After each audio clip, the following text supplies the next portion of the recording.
जय हिंद दोस्तों, एक बार फिर स्वागत है आप सबका हमारे चैनल एसआर एजुकेशन में। हम लोग पढ़ रहे हैं एनसीईआरटी क्लास 6 का सामाजिक विज्ञान, जिसके अंतर्गत हम लोग पढ़ रहे हैं शब्दावलियों को। कुछ जरूरी शब्दावली पर फोकस कर रहे हैं। तो हम लोगों का अध्याय 6 तक की शब्दावली कंप्लीट हो चुकी है और आज हम लोग पढ़ेंगे कक्षा 6 में अध्याय 7 की कुछ शब्दावलियों को। तो वीडियो की शुरुआत करते हैं और देख लेते हैं अध्याय 7, जिसका शीर्षक है अशोक एक अनोखा सम्राट जिसने युद्ध का त्याग किया। इसके अंतर्गत कुछ शब्दावलियों को। अशोक एक अनोखा सम्राट जिसने युद्ध का त्याग किया, इसके अंतर्गत हमको पढ़ना है मौर्य साम्राज्य और अशोक। इसके अंतर्गत मौर्य साम्राज्य और अशोक। दूसरा पॉइंट मौर्य साम्राज्य का प्रशासन। तीसरा पॉइंट है अशोक एक अनोखा सम्राट। अशोक एक अनोखा सम्राट। चौथा पॉइंट है अशोक का कलिंग युद्ध। अशोक का कलिंग युद्ध। और पांचवा पॉइंट है अशोक का धर्म, यानी अशोक का धर्म। पांचवा पॉइंट है अशोक का धर्म। तो देखते हैं मौर्य साम्राज्य और अशोक। अशोक मौर्य साम्राज्य की स्थापना चंद्रगुप्त मौर्य 2300 साल पहले चाणक्य या कौटिल्य की सहायता से की थी। जो अशोक के दादाजी थे चंद्रगुप्त मौर्य, उन्होंने 2300 साल पहले चाणक्य की सहायता से मौर्य वंश की स्थापना की थी। ये है चाणक्य, कौटिल्य अर्थशास्त्र, ये इनकी बुक है। कौटिल्य अर्थशास्त्र, इनका नाम कौटिल्य था, चाणक्य भी था। और इनका एक नाम और मिलता है विष्णुगुप्त, इनका नाम विष्णुगुप्त भी था। देख लेते हैं आगे इनके वंशों के बारे में। तो सबसे पहले जिसने मौर्य वंश की नींव डाली वो चंद्रगुप्त मौर्य, जिसने मौर्य वंश की नींव डाली चंद्रगुप्त मौर्य। फिर चंद्रगुप्त मौर्य का बेटा बिंदुसार हुआ, बिंदुसार का बेटा अशोक, जिसको हम लोग पढ़ रहे हैं अशोक बिंदुसार का बेटा और चंद्रगुप्त का नाती पोता है। देखते हैं साम्राज्य में बहुत से नगर थे। साम्राज्य की राजधानी पाटलिपुत्र, उज्जैन और तक्षशिला जैसे प्रमुख नगर भी थे। इसमें से 3 नगर, साम्राज्य में बहुत ढेर सारे नगर थे, लेकिन जिसमें से 3 नगर महत्वपूर्ण थे। एक पाटलिपुत्र, उज्जैन और तक्षशिला, ये 3 नगर महत्वपूर्ण थे। अब देख लेते हैं ये किस तरह से महत्वपूर्ण थे। तो तक्षशिला जो था वो इस समय पाकिस्तान में है। तक्षशिला उत्तर पश्चिम और मध्य एशिया में जाने का मार्ग था। उत्तर पश्चिम और मध्य एशिया में जाने का मार्ग था। अगर ऐसे ग्राफ बनाए तो इधर क्या हो जाएगा, उत्तर पश्चिम। तो उत्तर पश्चिम यही तक्षशिला पड़ता था। तक्षशिला अब यहाँ से जो गुजरेगा वो कहाँ जाएगा, एशिया महाद्वीप में, मध्य एशिया में पहुँचेगा। इसीलिए कहा जाता है कि तक्षशिला उत्तर पश्चिम और मध्य एशिया में जाने का मार्ग था। दूसरा पॉइंट उज्जैन। दूसरा हम लोग उज्जैन को देखें तो उज्जैन उत्तरी भारत से दक्षिणी भारत जाने वाले रास्ते में पड़ता था। ये उत्तरी भारत है, यहाँ से इधर जाने के रास्ते में पड़ता था। और रही बात पाटलिपुत्र की, तो पाटलिपुत्र इसकी राजधानी थी। राजधानी अपनी पाटलिपुत्र बनाया था, यानी आज जिसको हम पटना के नाम से जानते हैं, तब का पाटलिपुत्र था। अब यहाँ देख लेते हैं मौर्य साम्राज्य का प्रशासन। तो मौर्य साम्राज्य का प्रशासन कहाँ से कहाँ तक है, ये देखिए तक्षशिला है, इंद्रप्रस्थ है, उसके बाद है मथुरा, पटाला यानी पटियाला होगा, पटाला, ये है मौर्य वंश, ये मौर्य वंश है। और ये है पाटलिपुत्र, ये है बोध गया, यहाँ आपका उज्जैन, यहाँ सांची। तो अगर इस तरह से देखा जाए तो मौर्य साम्राज्य का विस्तार ये रहा, ऊपर से उत्तर प्रदेश, इधर से आपका पाकिस्तान, फिर मध्य प्रदेश, पाटलिपुत्र यानी पटना, वर्तमान में बिहार, यहाँ तक इसकी राजधानी राज्य क्षेत्र फैला हुआ था। तो अब देख लेते हैं मौर्य साम्राज्य का प्रशासन। मौर्य साम्राज्य का प्रशासन कैसे था? तो पाटलिपुत्र को उसके आसपास के इलाकों का सम्राट सीधा नियंत्रण करता था। पाटलिपुत्र जो राजधानी थी या उसके आसपास के क्षेत्र को सम्राट सीधा अपने नियंत्रण में रखता था। इस इलाके के गांव और शहरों से कर इकट्ठा करने के लिए राजा अधिकारियों की नियुक्ति करता था। इन सब जगहों से कर इकट्ठा करने के लिए राजा अधिकारियों की नियुक्ति करता था, गांव वालों से कर वसूलने के लिए। आगे है तक्षशिला या उज्जैन। तक्षशिला या उज्जैन जैसे प्रांतीय राजधानियों पर अक्सर राजकुमारों को वहां राज्यपाल, गवर्नर बनाकर भेजा जाता था। जो बड़े राज्य क्षेत्र होते थे वहां राजकुमारों को गवर्नर यानी राज्यपाल बनाकर भेज दिया जाता था। प्रादेशिक केंद्रों के बीच विस्तृत क्षेत्रों में मौर्य शासक सिर्फ मार्गों और नदियों पर नियंत्रण करते थे। जो मौर्य शासक होते थे वो सिर्फ नदियों और आपके मार्गों पर ये लोग नदियों और मार्गों पर नियंत्रण करते थे। और वहां से जो संसाधन कर व भेंट के रूप में मिलते थे उसे इकट्ठा किया जाता था, उसे इकट्ठा कर लेते थे लोग। अर्थशास्त्र में लिखा था, अर्थशास्त्र कौन लिखा था? तो अर्थशास्त्र के लेखक कौटिल्य या चाणक्य या विष्णुगुप्त, जो भी कहिए, उन्होंने ही अर्थशास्त्र को लिखा था। तो अर्थशास्त्र में लिखा था उत्तर पश्चिम कंबल के लिए, जो उत्तर पश्चिम था ये कंबल के लिए, और दक्षिण भारत सोने, दक्षिण भारत ये जो इस तरह से ये सोने के लिए, कीमती पत्थरों के लिए, इन सब के लिए प्रसिद्ध था। अंत में जंगल वाले इलाके आते थे, वहां रहने वाले लोग काफी हद तक स्वतंत्र थे। जो जंगलों में रहते थे वो काफी हद तक स्वतंत्र थे। उनसे यह उम्मीद की जाती थी कि वे मौर्य पदाधिकारियों को हाथी, लकड़ी, मधु और मोम जैसी चीजें ला कर दें। क्या क्या ला कर दें? हाथी, लकड़ी, मधु और मोम।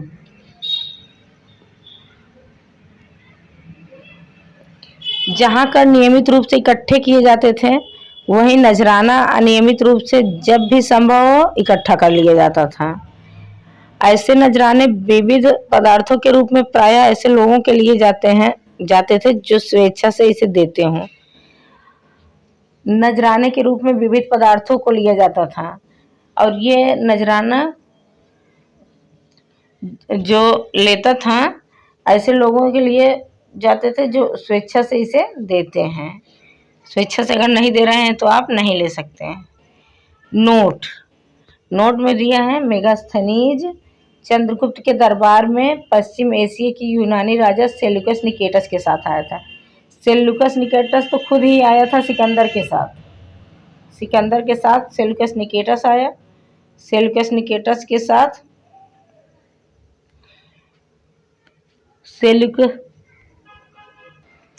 सेल्यूकस निकेटस का राजदूत ये मेगास्थनीज था। तो सिकंदर का राजदूत सेल्यूकस निकेटस सेनापति, और इसका राजदूत है ये मेगास्थनीज। ये क्योंकि ये जो सिकंदर था सेल्यूकस निकेटस था, ये अपनी बेटी का विवाह किया था चंद्रगुप्त मौर्य के साथ। पहले लड़ाई हुई थी, उसके बाद चंद्रगुप्त मौर्य के साथ अपनी बेटी हेलेना या कार्नेलिया का विवाह कर दिया था। कार्नेलिया हेलेना एक ही है, दोनों नाम एक ही लोगों का है। तो उसका कार्नेलिया का विवाह चंद्रगुप्त मौर्य के साथ कर दिया था और अपने राजदूत को वहीं पर दिखा कर गया था कि मेरी बेटी को कोई तकलीफ ना होने पाए, अगर तकलीफ हो तो आप तुरंत हमको बताइएगा। तो इस तरह से मेगास्थनीज चंद्रगुप्त मौर्य के दरबार में रह गया था। जो किसका राजदूत था? सेल्यूकस निकेटस का। सेल्यूकस निकेटस किसका सेनापति था? तो ये था सिकंदर का। आगे हम लोग अशोक को देखते हैं। ये है अशोक, इसी के बारे में हम लोग पढ़ रहे हैं। ये है अशोक, देखते हैं आगे। अशोक एक अनोखा सम्राट। अशोक एक अनोखा सम्राट, शीर्षक भी यही था। अशोक एक अनोखा सम्राट जिसने युद्ध को त्याग दिया था, यही था। तो अशोक एक अनोखा सम्राट, इसके बारे में देखते हैं किस तरह से अनोखा था वो। तो अशोक मौर्य वंश का सबसे प्रसिद्ध शासक था। प्रसिद्ध था, ना कि संस्थापक था, प्रसिद्ध शासक था। संस्थापक तो इसके दादाजी थे, चंद्रगुप्त मौर्य, और ये प्रसिद्ध शासक था जिन्होंने अभिलेखों के द्वारा जनता तक अपने संदेशों को पहुंचाने की कोशिश की थी। ये शिलालेखों अभिलेखों के द्वारा अपनी बात जनता तक पहुंचाता था। अशोक के ज़्यादातर अभिलेख प्राकृतिक भाषा और ब्राह्मी लिपि में हैं। प्राकृतिक भाषा और ब्राह्मी लिपि में है ज़्यादातर अभिलेख इसके। अशोक का कलिंग युद्ध, देखते हैं अशोक का कलिंग युद्ध क्या है। बहुत प्रसिद्ध युद्ध कलिंग युद्ध है। तो अशोक का कलिंग युद्ध, कलिंग तटवर्ती उड़ीसा का प्राचीन नाम है। उड़ीसा जो भारत के का राज्य क्षेत्र उड़ीसा है, जो उड़ीसा है, यहाँ पर उड़ीसा है, तो इसका नाम प्राचीन नाम कलिंग था। उड़ीसा को ही कलिंग के नाम से जाना जाता था। तो राजा बनने के 8 साल बाद अशोक ने कलिंग युद्ध लड़ा था। जब राजा बना था उसके 8 साल के बाद कलिंग में युद्ध लड़ा था। यहाँ पे युद्ध के दौरान हिंसा और खून खराबा देखकर अशोक को युद्ध से वितृष्णा हो गई। उन्होंने निर्णय लिया कि वे भविष्य में कभी युद्ध नहीं करेंगे। अशोक को वितृष्णा हो गई, इतना खून खराबा हुआ। इसको देखकर अशोक को वितृष्णा हो गई युद्ध से कि और सोच लिया कि अब हम युद्ध कभी नहीं लड़ेंगे। अशोक का धम्म, यानी अब वो धम्म अपनाएगा, धर्म। तो अशोक का धम्म ये देखिए, अशोक चक्र है, ये उड़ीसा में ही कलिंग है। वहीं उड़ीसा के कोणार्क मंदिर में ये चक्र आज भी है। तो देख लेते हैं अशोक का धम्म क्या है। अब हम लोग देखते हैं अशोक का धम्म। ये है अशोक का धम्म। अशोक का धम्म सभी धर्मों का मिला जुला रूप था, जिसमें किसी देवता की पूजा, धार्मिक रीति रिवाज या किसी कर्मकांड की आवश्यकता नहीं थी। ये धम्म जो अशोक का था, ये सभी धर्मों का मिला जुला रूप था। थोड़ा सा मुसलमान, थोड़ा सा हिंदू, थोड़ा सा ईसाई, इस तरह से कह सकते हैं हम। अगर हम कहें तो सभी धर्मों का मिला जुला रूप है। इसमें किसी विशेष देवी देवता की पूजा न ही देवी देवता की पूजा होती थी, न तो विशेष धर्म की पूजा होती थी, न तो इसमें कोई रीति रिवाज था, न ही कोई कर्मकांड था। ये बुद्ध के उपदेशों से प्रेरित हुए थे। अशोक बुद्ध के उपदेशों से प्रेरित हुए थे। और ऐसी अनेक समस्या थे जिनके लिए उनमें संवेदना थी। और भी ऐसी अनेक समस्याएं थी जिनके लिए उनमें संवेदना थी अशोक में। जैसे उनके साम्राज्य में अलग अलग धर्मों को मानने वाले लोग थे, और ये सभी धर्मों के मानने वाले लोग, जो अशोक का धम्म था इसमें सभी धर्मों का मिला जुला रूप था। लेकिन जो इनकी जनता थे वो अलग अलग धर्मों को मानने वाले थे। इससे कई बार टकराव पैदा हो जाता था और जानवरों की बलि भी चढ़ाई जाती थी। इससे भी ये विक्षुब्ध थे। दासों और नौकरों के साथ क्रूर व्यवहार किया जाता था। इसके अलावा परिवार में पड़ोसियों के बीच झगड़े भी होते रहते थे। जबकि ये अशोक युद्ध को त्याग चुका है। और जब पड़ोसियों के बीच झगड़े होते थे तो ये इसकी संवेदना मतलब इसको बहुत अजीब सा लगता था, यानी बहुत विक्षुब्ध हो जाता था, बहुत दुखी हो जाता था जब कभी ऐसी घटना इसके सामने आती थी। तो अशोक ने यह महसूस किया कि इन समस्याओं का निदान उनका कर्तव्य है। यानी अशोक अपना कर्तव्य किसको मान रहा है, इस सभी समस्याओं का निदान हो जाए यही मेरा कर्तव्य होगा। यह वस्तुतः व्यवहारिक शिक्षा थी जिसके लिए अशोक ने धम्मान महत अधिकारियों की नियुक्ति की। धम्मान महत अधिकारियों की नियुक्ति की जो जगह जगह जाकर धम्म की शिक्षा देते थे। अशोक ने अपने संदेश कई स्थानों पर शिलाओं और स्तंभों पर खुदवा दिए थे ताकि जनता उसको पढ़कर देखकर पढ़ने के बाद वो धम्म को अपना ले। अशोक ने धम्म के विचारों को प्रसारित करने के लिए सीरिया, मिस्र, ग्रीस तथा श्रीलंका में भी दूत भेजे थे। श्रीलंका में तो ये अपने पुत्र और पुत्री को ही भेज दिए थे, महेंद्र और संघमित्रा को। उन्होंने सड़कें बनवाई, यानी अशोक ने सड़कें बनवाई, कुएं खुदवाए और विश्राम गृह बनवाए। इसके अतिरिक्त उन्होंने मनुष्यों और जानवरों की चिकित्सा की भी व्यवस्था की थी। मनुष्यों और जानवरों की चिकित्सा की भी व्यवस्था की थी। और देख लेते हैं अब आगे की बात। आगे की बात में लगभग 2200 वर्ष पहले मौर्य साम्राज्य का पतन हो गया। 2200 वर्ष पहले मौर्य साम्राज्य का पतन हो गया। इसके स्थान पर कई नए राज्यों का उदय हुआ, बहुत से नए नए राज्यों का उदय हुआ। जैसे पश्चिमोत्तर में उत्तर भारत में कुछ भागों में करीब 100 साल तक हिंद यवन राजाओं का शासन रहा। पश्चिमोत्तर तथा उत्तर भारत में पश्चिमोत्तर, देखिए पश्चिमोत्तर, ये उत्तर हुआ, ये पश्चिम हुआ, तो पश्चिमोत्तर या फिर उत्तर भारत। यहाँ पर यवन राजाओं का शासन था, हिंद यवन राजाओं का शासन था। और इसके बाद पश्चिमोत्तर, उत्तर तथा पश्चिमी भारत पर शक नामक मध्य एशियाई लोगों का शासन हुआ। फिर जो ये वाला क्षेत्र था, मध्य एशियाई लोगों का शासन स्थापित हो गया।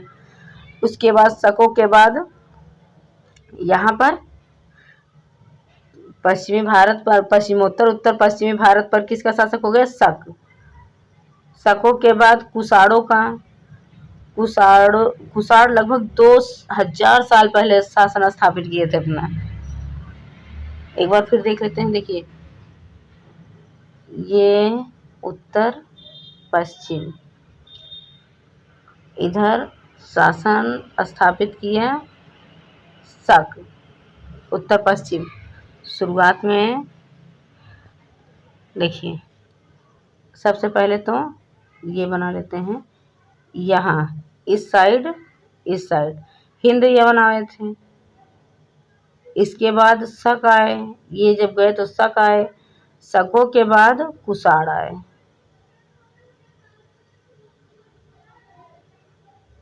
सब इधर ही आ रहे हैं, सब के सब हिंद यवन शक कुषाण सब इधर ही आ रहे हैं। तो कुषाणों का शासन लगभग 2000 वर्ष पहले स्थापित हुआ था।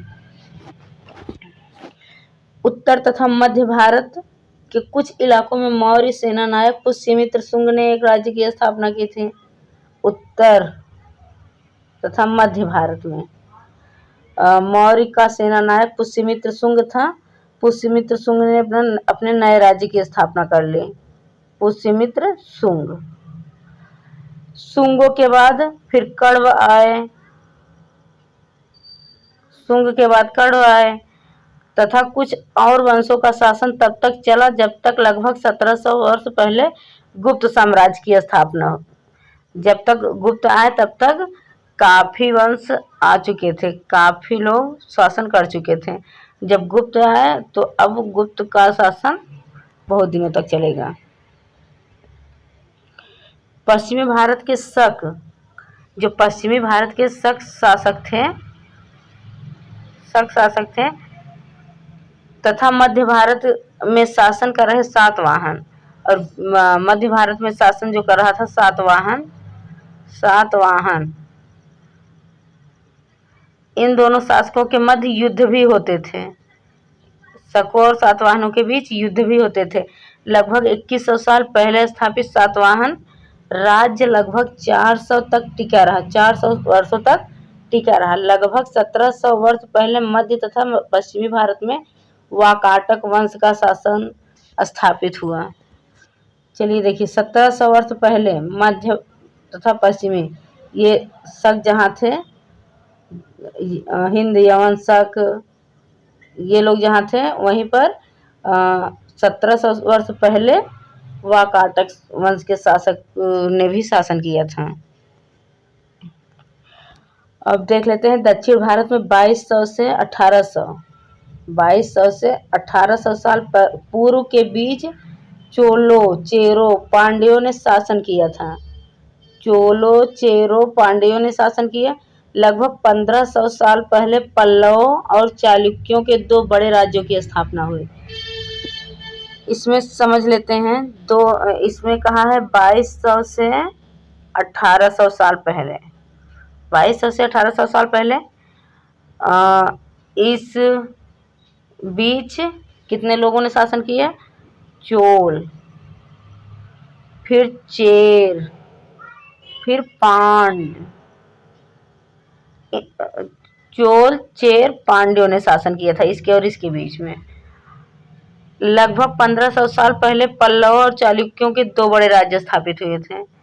1500 वर्ष पहले यहाँ दो राज्य स्थापित हुए, पल्लव और चालुक्य। तो उम्मीद करते हैं ये आपको समझ में आ गया होगा। अब इसी के साथ ये वीडियो यहीं पर समाप्त होता है। मिलते हैं अगले वीडियो में, यानी अगले क्लास में। उससे पहले अगर आप लोगों को वीडियो पसंद आ रहा हो, क्लास आप लोगों को समझ में आ रहा हो, पसंद आ रहा हो, तो प्लीज़ चैनल को सब्सक्राइब, लाइक और कमेंट बॉक्स में कमेंट करिए। साथ ही साथ शेयर करना मत भूलिए, शेयर ज़रूर से कर दीजिए। मिलते हैं अगली वीडियो में, तब तक के लिए जय हिंद, जय भारत।